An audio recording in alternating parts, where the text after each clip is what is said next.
How many of these words can you read and understand? If the answer is more than 0, the Phoenicians have influenced your life. They developed the first widely used alphabetic script, the derivations of which are used by billions every day worldwide. From international diplomacy and trade negotiations, to a grocery store list and a card a child writes a parent, the alphabet made written communication accessible to the masses. Egyptian, Akkadian, Linear B, and the other written scripts of the region took a professional scribe a career to master. The Phoenicians' alphabetic script could be mastered in a fraction of the time. Phoenicia was not a single nation, but a collection of fiercely independent city-states that shared a common culture. Foremost among them, Tyre, Sidon, and Byblos were the premier seafarers of their day, and were the only ancient Mediterranean people to regularly brave the dangers of the Atlantic Ocean, becoming fabulously wealthy, especially through the trade in purple dye, which they maintained a near monopoly on the production of, and the name Phoenician is derived from. The dye was worth far more than its weight in gold, and became associated with royalty for centuries to come. The Phoenicians were descendants of the Canaanites, who had once controlled nearly the entire coast of the Levant. This strategic piece of land that connected Egypt to Mesopotamia and Anatolia soon became the warring ground of empires. Egypt, Mitanni, and the Hittite Empire all clashed for control of the region.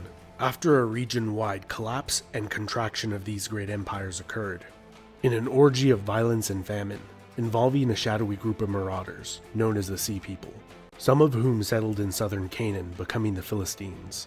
Hebrew tribes consolidated the southern Levant, eradicating Canaanite civilization there, later forming into the Kingdom of Israel, with the southern half splitting off, becoming the Kingdom of Judah. The north became dominated by survivors from the collapse of the Hittite Empire, known as the Neo-Hittites. The surviving Canaanites became the Phoenicians, but would have called themselves after their city.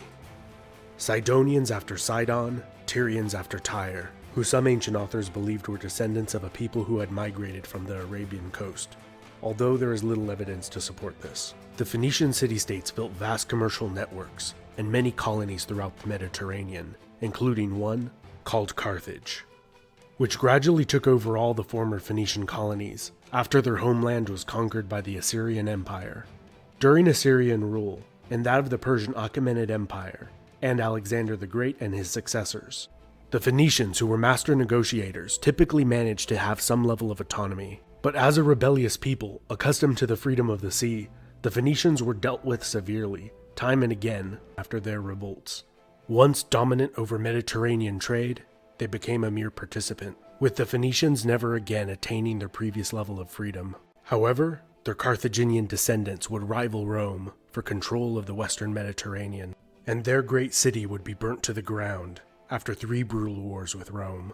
Their libraries with the history of the Phoenician people were utterly destroyed, undoubtedly erasing many of the records of their voyages of discovery. We know most about them from surviving records of what their neighbors said about them.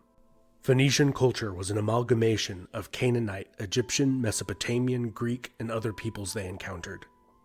Their greatest legacy is their alphabet, the later versions of which untold billions have used and will use. This has been Epimetheus. If you enjoyed this video, you might also enjoy my videos on the Sea People, Assyrians, Hittites, and other peoples of the ancient Near East. Also, big thanks to my supporters on Patreon, who help me out with the cost of keeping this channel running and bringing you future videos. Thank you so much for watching.